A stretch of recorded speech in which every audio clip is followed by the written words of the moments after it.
you're up. All right. Well, we got Tom Huynh and Nate Wolske joining us again. They finished off the season, the AIM Championship up in Duluth, Minnesota, Lake Superior. And which river does that launch out of, did you say?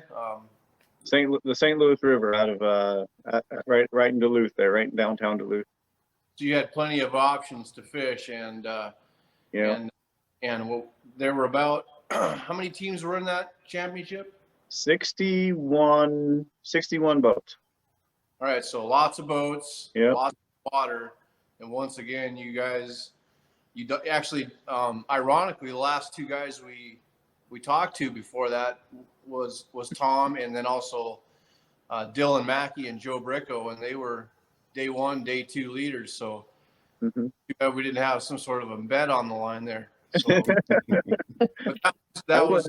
I wouldn't have put money on it. It was too close to those guys are scary. Well, before you talk about the way that tournament went, I saw something really interesting, and somebody else brought it to my attention. It was actually Ben Teets, and he said, "Did you see what Tom was running on the back of his boat?" And I said, and so then I looked. I'm sure I had to look through the pictures, and I know a lot of guys run them on the Vantage, but you're the first one I've ever seen that has put a bow mount on the back of the boat, so they could probably use forward facing is what I'm assuming you were doing. So maybe you can talk about how hard of a process that was, and how much.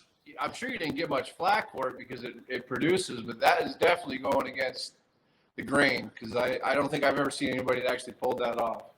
Yeah, well, it wasn't forward facing at that point, so but backwards facing. Yeah, no, it was actually going through these last couple of years, been trying to figure out like things to help us out on the water and stuff, and it's something he's been actually pushing me to do, and it was his idea to get that mounted back there. And so we have the Garmin Force mounted bow mount on the back, and you're right. I mean, it was the first time we rode in a tournament with it, and yeah, we got quite a few questions. Oh yeah, tons of questions. Yep. Yeah, but he can tell you the reasoning why he thought it was a good idea. Well, one, it's hard when you don't have your own live scope on the boat. It's very boring. So you're either fetching minnows or fetching baits or whatever, and it's nice to, I don't know. We dorked around a lot of different ways to go about that. We had I think it was like a right height where you could mount on the side of the boat, and a foot pedal with it. But the thing we struggled with, it was super slow. So I ended up putting like 5 different motors in that thing, pumping it up, trying to make it fast enough so you could keep on a fish. And finally, at the end of the year, I'm like, okay, 86, this thing, it just ain't working. It's got to be either a cable drive or a Garmin on the back of this thing. So then I fabbed it onto my pre-fishing boat, fabbed it up on there, made it work, and I'm like, okay, now we need to add this to the other boat. We put it on a universal bracket so I can hop it from boat to boat, so I don't have to buy 2 of them. But I'm thinking it might be the next thing. Garmin might want to maybe give us a sponsor. I don't know. But I bet we sell a lot of them. But it was night and day difference between that and anything else we've tried. We tried a lot of stuff. So, efficiency. It's all about efficiency. Yeah, efficiency. So like when they came out with the motorized turrets, like the right height, like you mentioned, stuff like that, they are just motorized. So you push the pedal, it's just one speed like this. Right. One speed like this. Slow. We're like crazy guys up there the way we're fishing, and so I bet you he's the only one in the world who's gotten the right height and actually bought like the aftermarket electric motors and put in them and make them faster, and they're still too slow. So Yeah. So that's just so that you can go hands free. Yeah. I mean, Well, no, those hands free anyway. Yeah. With the right height. Right. But yeah, hands free and speed. Like we can pan extremely quick. Yeah, I mean, because you obviously Time have of those month. poles that you can put on there that you can move by hand. Yeah, forget about it. You don't like that? Mm-mm. It's just too Won't much. happen. You can't. Yeah. Won't happen. No. That's the No, big. gotta be on top of it. Even tough running on a Vantage because you're always. It sucks, man, unless you're doing a drift where you can just kind of angle it however you want for your drift. But yeah, there'll be a few guys doing that now. I mean, now that somebody's broke the ice and shown that it's okay to do it. Yeah. Just get that patent out. We struggled like putting it on for that reason, but there comes a point you can't literally hide everything. That's one thing you can't. Like, what are we gonna do? So Hard to hide. it was a championship, so we just had to, Yeah. use our tools to our advantage. So And Yeah. would you say that was something that was key to you guys' success on this one? it helped us with a couple key fish, and in this tournament, Yeah. we needed those couple key fish, especially on day 2. So actually on day 1 to give us that cushion too. So I mean, each day it helped us, in that way. Every little bit helps. Oh, for sure. Yeah. So what did you guys find is maybe one of the bigger hurdles you had in this tournament? Negative fish. Yeah, Yeah. big time. The most negative fish I've ever seen on any of our tournaments. Yep. Really? It was especially day 2. So in pre-fish, we went out there thinking that pretty much we were 150% sure we were going to be trolling. Or like, for real, we thought we were going to troll.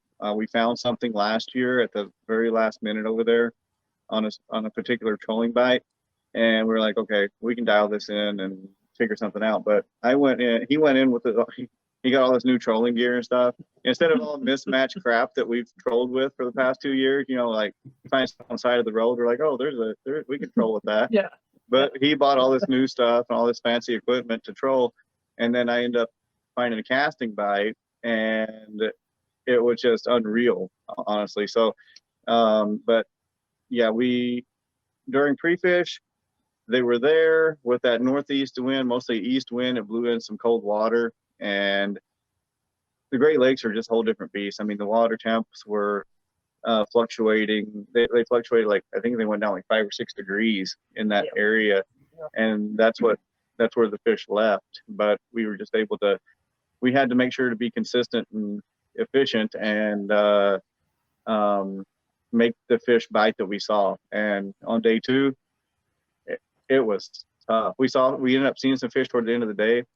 Getting a bite was almost impossible. Really? They had to be swimming around with their mouth open, accidentally just inhaled it when they're breathing, type thing. Just about. That bad, huh? That's what it felt like. Mhm. Yeah, Yeah. the weight. There were a lot of teams that didn't catch a fish on that 60 boat. I can see why.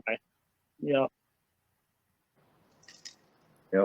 But yeah, we had 6 on day 2. So we only had 2 fish, and we had a couple hours left, and we had a 6-pound cushion or so going into day 2, and knowing that Joe and Dylan and Tyler and Nate were 2nd and 3rd place, that was crazy too. So first place team of the year, 2nd and 3rd were 1st, 2nd, and 3rd placing on for the championship going into day 2. So with just 2 fish on, we had a 6-pounder and I think like a 3 or 4-pounder right away. Well, our first 2, not right away, but after, we still had 2 hours left with 2 fish, and I'm trying so hard in my head to be like, do we go to the river? Because we had a spot in the river where we could catch 15 to 17 inches pretty quick, but at least we had a full card, and we wouldn't, I'd hate to go in without a limit and lose by, a pound or 2. So, but then at the same time, staying out there in those big waves, I mean, it got pretty crazy out there, but we knew that if we caught 1, it would weigh more than those 3. But it ended up the next 2 we caught were tiny, 15 to 16 inches. And we're like, oh, well, there's our 2 river fish, so let's get 1 more. and literally, Got one more quick. yeah. Yeah, And that was tiny. It was small too. 17. Yep. So, Yep. So, and 17 and 3/4. yeah, yeah, Okay. yeah. Almost forgot to record it, but we got that on there, and then we went.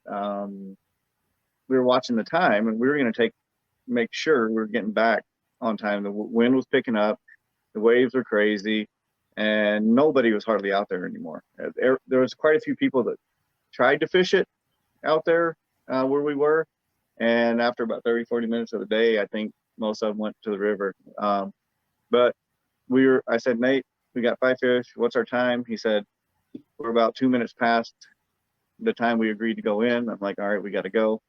He starts putting the rods up, and I go to pull the cable up on the trolling motor, and as I'm doing that, I see a mark, and I'm like, Nate, big one. And then so cast, and I don't know why, but that one ate, and that was our second biggest fish of the day. It was a 23 or something, 24, 23. So, yeah. But yeah, that worked out for us. And come to find out, well, we were stressed all day long, and you know, when it was all said and done, all we needed was that one fish, the first one we caught. You know? but that's what keeps us going, though. That's what keeps our foot on the throttle. Makes us work harder. Yeah, especially against those guys that we're fishing against. I mean, the Minnesota division's no joke, and They're good. so we're out there frustrated and just fishing as hard as we can all the time. So for every single bite.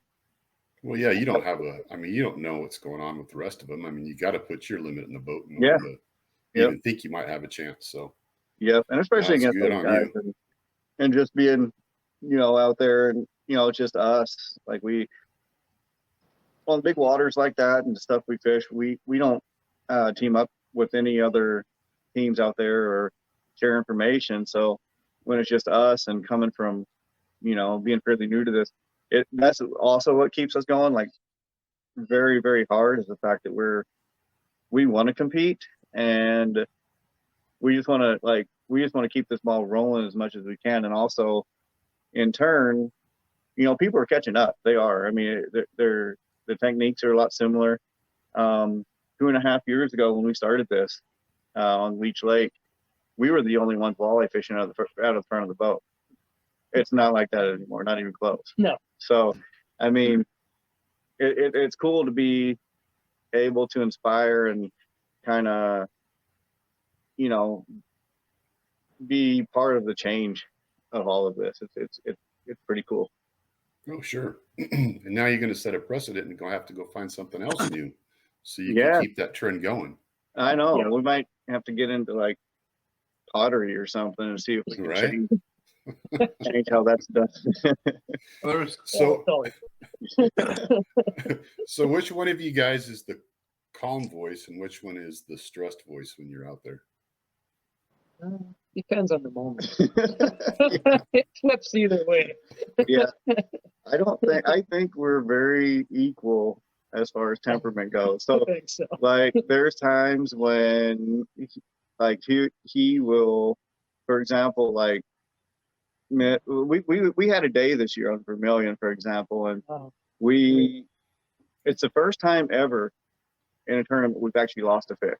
That's weird to say, but we fished extremely, extremely clean. We've never really had a fish. Not much. No. Not 3 of them. Yeah, 3 in a row. Oh. And then so when that happens, we're like, what's going on? We just start getting like frustrated with ourselves, you know, and you know, like even on Superior, the frustration was setting in because that wind was a factor, and you know, we couldn't fish our baits correctly, and you know, it was just so we both are small business owners where we deal with the public in a different way, but we both have that patience, I think, and that's part of it. And especially the way we fish slow. Were you able to actually fish? I'm sure you weren't able to as easily as you hoped on Sunday, or it wasn't a Sunday, but day 2. You know, it was rough as it was. Were you able to actually pick up fish and cast at them, or you just having to basically cast that structure type of a deal? it was so rough? Well, structure right away, because there was no fish to even pick out. Like, They're hard to find. yeah, they're like belly to the bottom, or they move deeper, something. But we were trying to cast the structure, but even with that, we weren't. Our stuff wasn't working. Nothing was working. So we just had to stick with what we knew was working earlier in the week. And finally, in the afternoon, the wind did pick up. It got stronger, but the fish started showing up a little bit, but they were still negative. Like, at least we were seeing them at about noon or 12:30, but they were still very, very negative. Hard to get them to bite. So that bait that you figured out that everybody's waiting to see pre-fishing that you kind of discovered, did that stop working during the tournament, or did you have to change it up? We didn't change anything up because even though we were still using the same bait, it was just the fish were just such in a negative mood. The water temps had cooled off, but yeah, we didn't change anything. It's all about confidence. I think a lot of people in that instance will start spinning out and literally start throwing every single thing they probably never even threw in practice. But that's where it nags at me, though. I want to try stuff. I think about trying stuff, but I just keep my head in the game and know, okay, this is gonna work. It worked. It worked yesterday. So, you know, our chances are better just to keep throwing that than it is to change it up last minute. It's too risky. Yeah, that's a good point. I mean, there's been several times in tournaments where, I'd been throwing something and, it was working, like you said, during pre-fishing, and you might go hours and hours and not catch anything. And, my mindset is I start going, okay, yep, what do I need to throw differently to get these guys to react? Mm-hmm. And so, like you said, you're digging around, maybe throwing something you haven't thrown at all for that whole week. And I don't know, maybe it's one of those things you just need to stick with it. Sometimes, yeah. And you hear some guys too that switch things up in the middle of the tournament and it works, but more often than not, I think it hurts. You just have to wait. Sometimes you just have to wait for those fish. You just have to wait for those conditions to change and just stick it out. I mean, I'd rather fish confidence than anything, just with one bait the whole entire day than, just throw something that I just saw on YouTube the day before.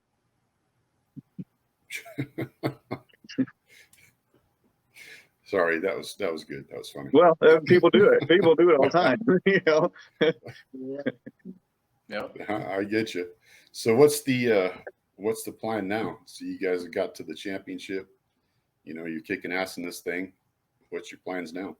You sticking with this one, or are you guys switching up? Or we're gonna do it again. I think. I mean, we considered. I'm doing the NWT next year again. And so with that, we thought about, is he going to come do the NWT with me, or what's going to happen? But, with the aim, we're getting a lot of support from our competing anglers. I've had a lot of messages from a lot of our competitors that are telling us, come back, do it again, because the awesome thing is, because you never know, like we never know what to think, like what anybody else is thinking, about our run. But overwhelmingly, it's been very, very positive. Like a lot of these men and women anglers out there that compete against us are asking us to come back and do it another year, because they say that it's because of us that they're changing the way they're fishing. They're putting their trolling stuff up. And so to hear that is just it's weird for me to hear that that we are that inspiration. We are helping people change the way that they're looking at things and the way they fish. And so I like that. Everybody that we compete against is awesome, and it's been an overwhelming response the last couple of years to what we're doing. So let me ask you this, because obviously every tactic has its situation, right? Whether it be trolling, casting, flipping, whatever.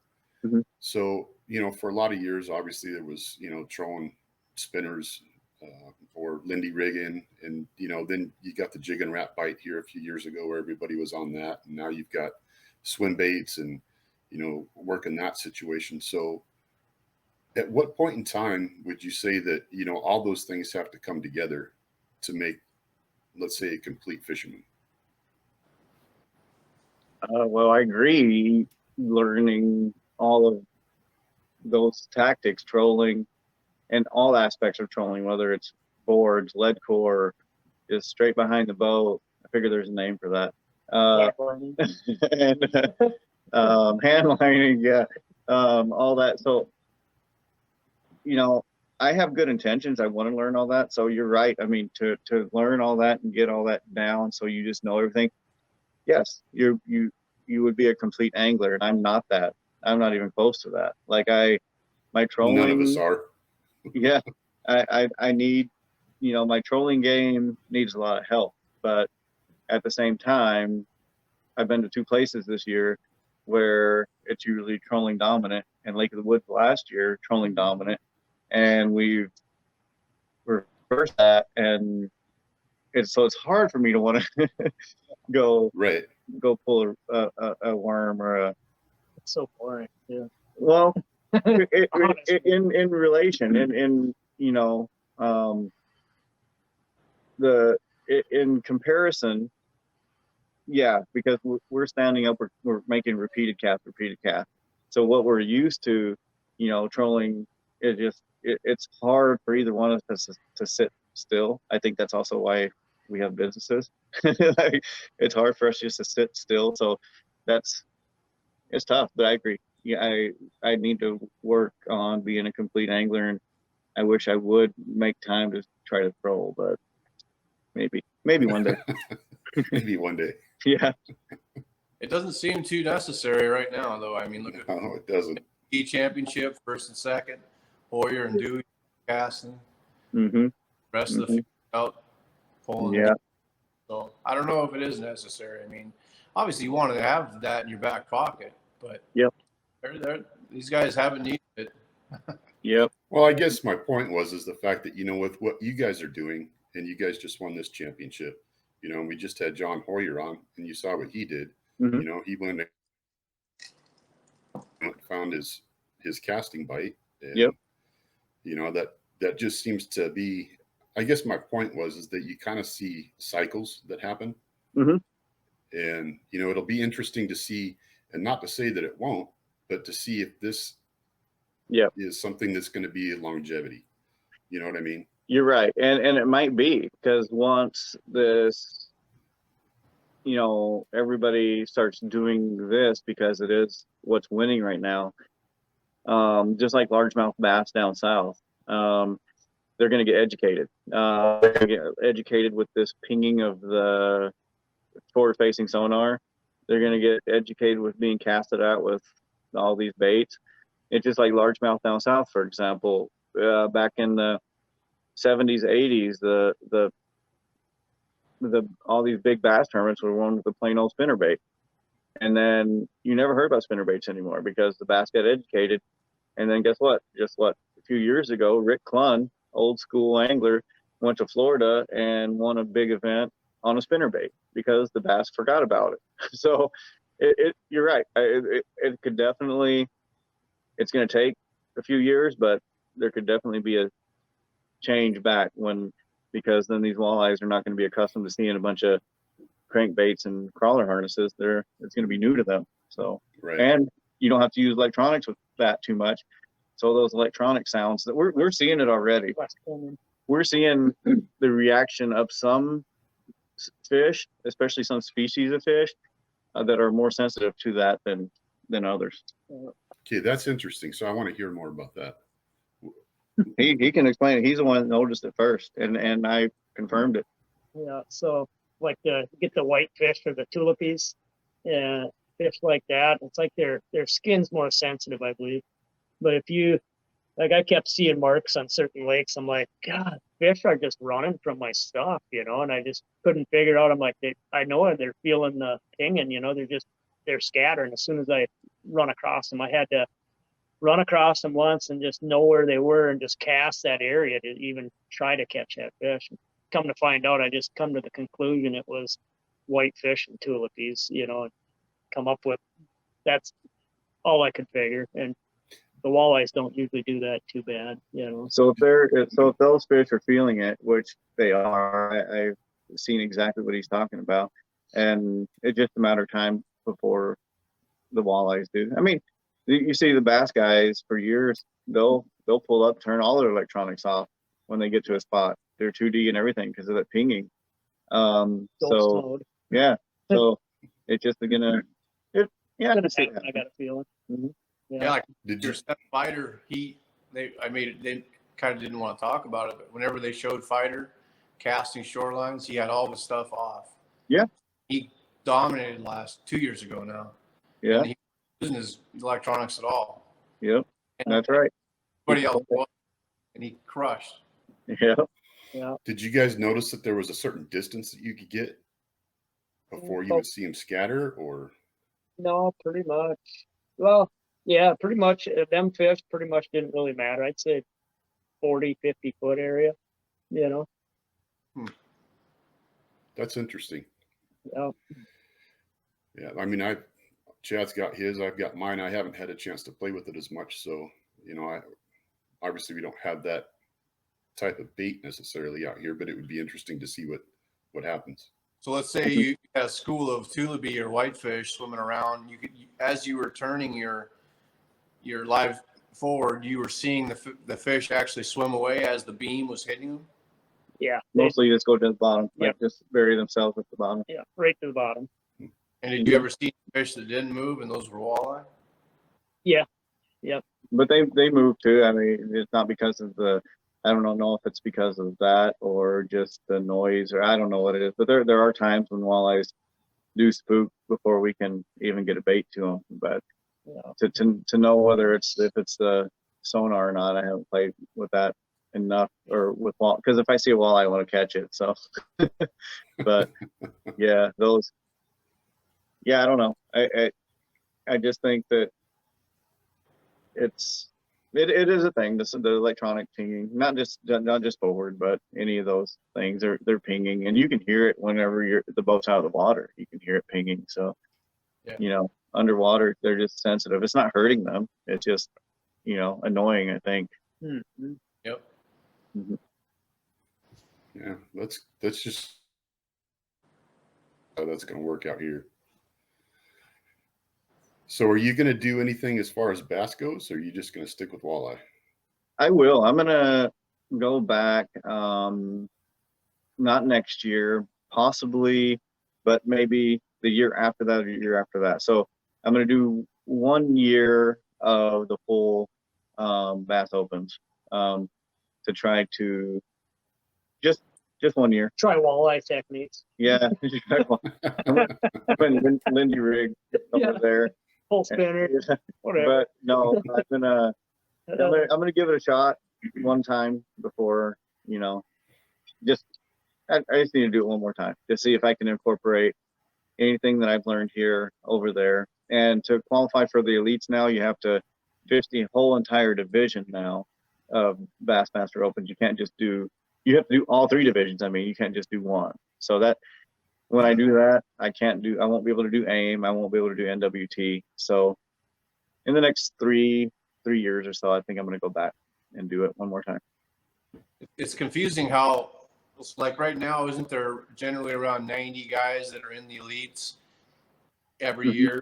So how does it work to get to that level also? Do you have to stay in the top half? You do. Yep. You have to, I don't even know exactly what you need to do anymore for points, but you do have to keep qualifying. You don't just stay. So I think they give you a couple years to remain in that top number, and if you don't, then you're just kicked out and you have to requalify. Yeah. Mm-hmm. So even if I qualified, I don't even know if I could afford it. That's the thing. So just to qualify for me would be a huge accomplishment to get the invite, but to fish on, it wasn't 9 tournaments or whatever it is now, and all across the country, that's a lot of money. That's a lot of money. So, oh sure. yeah. So we'll see when that time comes, what happens, or I just want to see how close I get anyway. I'm sure Well, maybe next year. a lot of the walleye pros would be happy to see him go fish those. Maybe they'll chip in. They've actually tried to pool money together to get them to go. Yeah, GoFundMe page. Then I can afford it. There we go. Yeah, let's do it. Keep away from us. Let's send them to the back. Yeah, send them back Put to up the bass world. Put up the old GoFundMe page for Tom Go Away. Yeah, I'll take it. Yeah. Do it. Next year, I want to see you guys win a walleye tournament on a Chatterbait. It could be done. We'll work on that. That's actually, I actually thought about that. We've had our discussions just recently. Yeah. It's funny you said that. We've had our discussions on the Chatterbait. Yeah. We'll have like maybe half a dozen baits a year that we put in our minds that we want to. We wonder why wouldn't it work type thing, and we put it to use one way or the other to see if we can do it. There's a lake right by where Lonnie lives called Potholes Reservoir, and it's a huge bass lake. It floods every year, and it's got tons of structure, like really snaggy stuff. And I've actually caught chatterbait walleye there. I'm sure Lonnie has too. I mean, that body of water is great. It's fast. That's why I said that. Yeah, they hang out. A couple years ago, I caught my biggest largemouth there, which was 6 pounds. It was just under 7 pounds, 6.9. Right. And I was flipping. We were actually kind of somewhat pre-fishing for a walleye tournament, but also bass. I actually fished a bass tournament. It was an hourly. Every hour you turned in a big bass, and they gave away a boat for the tournament. So the top fish every hour got a key, and but you got paid for second, fourth, and fifth. There was a 200+ boat tournament on Potholes. But anyway, I caught some walleye and my biggest largemouth flipping a chatterbait. So, and I did try it in the tournament, and I didn't catch any in the tournament. That's the confidence thing. That's the thing, and to catch one is one thing, but then duplicate to catch two, just like in Superior. Like once I got that second fish, I'm like, yeah, this is a thing. And then the third one. So you're right. It has to be something can be random, yeah, but yeah, you're right. Oh, for sure. How long are we gonna have to wait to hear what this thing is? Up 3 years, it sounds like. Yeah. Yeah. It's just it's too off the wall and too cool. Is this something that you made on your own, or is it something you can actually buy, or did you make it? I didn't make it. Okay. Yeah, you can, but yeah, you can buy it. It's mostly used for bass, of course, but it's just a weird deal that worked. Never heard of it before. Yeah, well, I mean, I'm like, say what? Yeah. Talking with Potholes out there, I mean, we've caught them flipping lizards up at beaver huts. Lizard, yeah. Smack a walleye doing that, and you're like, what the hell? Yep. What are you guys I was talking to about? You mentioned like walleyes eating frogs naturally.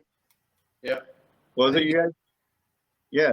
So yeah, I mean, why wouldn't they eat a lizard on the bottom? Like Texas rigged or something. I mean, Yep. I bet they would. Yeah. Well, there's a couple people that I know that have caught them on topwaters out here in Moses. So no, that's crazy. Well, there's times when happens. fish eat anything. I mean, I like making my own weird stuff, and I've dropped some stuff down that was actually comical that I made, and I kind of want to show it, but I kind of don't. No, come on. Yeah, I know. You gotta show it.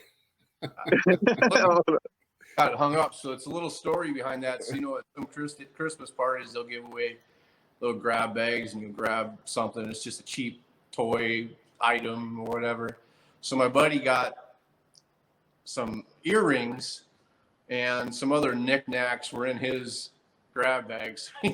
He comes over and he goes, "Oh, look what I won. This is great." And it was some really weird earrings and stuff. And so I was pouring some jigs that night, and I said, "I'm going to turn this into something that can catch a fish." And of course, the bite was pretty good at that time anyway. But Dan was actually with me, the guy that normally fishes our tournaments. and he saw the whole thing. And I dropped that thing down, and it was less than 30 seconds. I caught like a 21-inch walleye. Thing I'm going to show you now. This is ridiculous, and this makes. I think I actually put it on Instagram, so it's been on there. So it's not like, but I don't think anybody believes me. But I'll show you. Is he gonna put those ears on? Yeah. He's gonna put them on. Yeah. Oh, No, Yeah. no. not No. How big this thing is. All right, I I gotta gotta go figure. the other way. There you go. Keep going. What? Oh my God. Is that Simba? Dude. Oh, There's about an ounce of lead. Oh my God. oh, Oh my goodness. Water. This has been in the water for about a minute. It fouled up on the first drop, of course, so they had to learn to drop it real slow.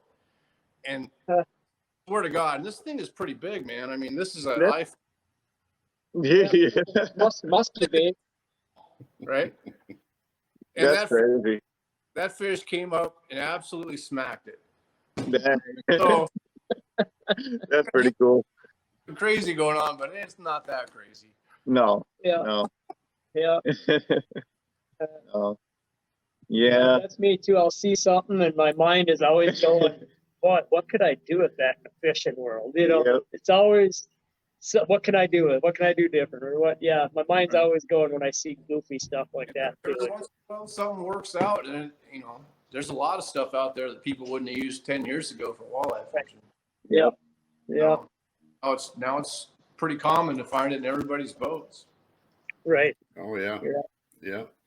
Back in probably, I want to say 88, 89.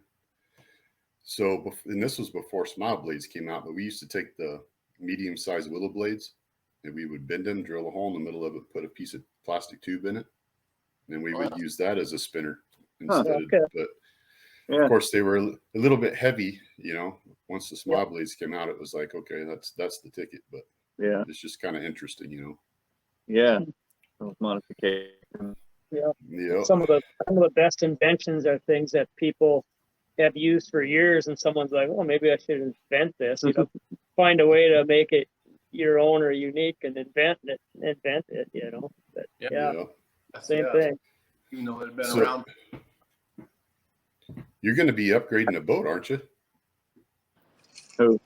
I saw somebody had a boat for sale. Yeah, that'd be me. Yep. With- I got it all. I finally got it all rigged up. It took me I had 20 some hours into flipping all my stuff, my electronics from one boat to the other boat. And I'm thinking, why am I doing this? Winter will come, I'll probably get something different and be in that anyway and do it all over again. But it's just, I love rigging on boats. I enjoy it. It's a blast to me. So what I'm did going you for my- upgrade to? Oh, go ahead. another Ranger, honestly. Same year, just a newer motor on it and a foot longer. So I went from a 19-foot Ranger to a 20-footer. Nicknamed it Wilson. His name is Wilson. if you see it. I didn't even know that. Yeah. You hear it here first. Yeah. Well, it sounds like you both are tinkerers. You like to tinker with stuff. So I love to tinker. Yeah. Yeah. My Yeah. shop is, or in the RV world, my shop is set up for boats too. Honest, I can weld anything, aluminum, TIG weld anything. Wiring to plumbing or fiberglass. I'm not afraid of fiberglass, whatever. If I think of something I want to build, that's what I do on my Sunday or something. I'll go build it and just make it real life.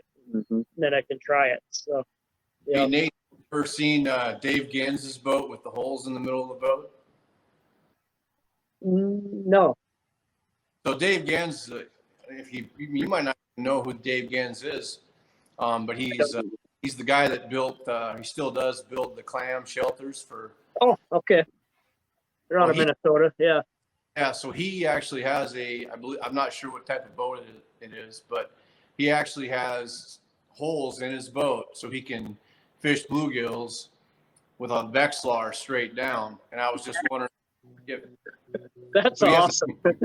boat, and I was thinking that might be something you might try for the live Right. scope, because then Right. you can wherever you want it in the boat. You could have one in the middle, one in the front. one Right. in the- That's my style. Yeah. I could do that.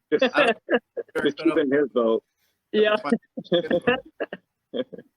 Yeah. So go back to that forward facing, or however you want to say it. Yeah. Backwards forward-looking. facing. Yeah. Yeah, Yeah. backwards facing, side facing. So you guys are using the Garmin, right? Yep. So have you played with any of the other ones yet? Yep. I shot when Chase Parsons and I shot that episode of The Next Bite. That was with Active Target. What Yeah. did you find that, one might be better than the other, or, what did you see on that?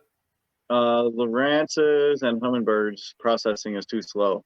Like Too they're, slow? and I'm not like, I'm Not not, too slow, just slower than he's used to, I think. No. yeah, slower than I'm used to, that's for Yeah. sure. So it's too slow. So it's like, when I went fishing with Chase and we went out and, we're using his stuff because he's sponsored by Lowrance, whatever. So we'd go out, we went out and I'd pitch a bait and I'm like, Chase, are you supposed to be able to see this going around? I think so. I'm like, all right. And, he was, fairly new to forward facing. I mean, at the time, I think. And so he was learning and we learned it together that day with the Active Target and finally was able to see it, but it was like 2 seconds after it already went past. And so that's why I wasn't seeing it. So I just think that the Lowrance's processing in their actual units are slower than Garmin's. And if you are to, for example, if you're to hold a Garmin 8600 series and hold a Lowrance equal size unit, in the other hand, the Garmin is significantly heavier. And I just think that to me just shows like it's built and it just has more computing power, more things inside it. And it's evident when you look at a screen, Lowrance's now their Active Target screen in forward facing, it's cleaner. It is like the black background is black. Whereas Garmin's out of the box in the factory is a little bit grainy, but I think Lowrance went too far probably in wanting it cleaned up. That's what's slowing their system down. So, for example, with Garmin, if you go in and utilize all of the new features they put in to clear up your screen, because on YouTube and internet and everybody's like complaining, oh, it's just grainy, it's not clear. So they put in all these new features, but when you utilize them to their max, it does even slow down the Garmin screen. But I mean, my screen will never be clear. I'm just saying that. Like, yeah, I run it as intense as I can without, and I just see through it because I'm afraid if I try to clear anything up, I'm losing fish or I'm losing structure or I'm missing something. So, and I think maybe that's what Lowrance did, and their CPU or whatever's in there is just working too hard and slowing things down. No, it's a good point, because I know when I put mine on, and that's what I have is the Active Target. The first time I went out, I was having a hard time getting the target. Like you said, you would see it, but it was like a delay. Mm-hmm. So I noticed that if you took off the filters, because there's a surface clarity filter, and I can't remember what the other one is. There's two filters. Plus, if you turn the gain up, so you get some of that, it's almost like a flash. Yep. You'll see it come across. That seems to take that delay out. Mm-hmm. So, Okay. and that's probably why, because like you said, it's trying to clear all that up. So it's taking a second to pick up whatever's out there. Yep. But probably. it does seem that if you help that out. Yeah. And I'm not tied to any electronics company at this point, so I'm going to use what's the best, And I Sure. just last week tried Active Target again in another boat, and it's still the same. But literally whatever works the best for me. I tried Hummingbird, it's not there. The Hummingbird side scan is unmatched. But again, their live is still lacking. And so I'm going to try whatever I can when I get the opportunity. And I'm just going to use what's going to benefit us the most until, you know, we get picked up by a company and we're not allowed to, but Right. That's funny. So that's what you're using too, Chad. You've got the Garmin. Now, did you upgrade to the newest No, transducer they have? I've got the 32. No, and I've got a Hummingbird for side imaging, just like, you know, like Tom was saying, is for the side imaging, the Hummingbird. But I'm running I gotta remember what it is, a 12 inch Echo Map, and it's got the 56 transducer and it's pretty good. It's pretty clear, but that Hummingbird with chirp is still, the Helix is what I'm running. It's still a little bit crisper. Yep. And that's why I'm running the Hummingbird for my side imaging, and then my Garmin for whenever I'm going forward.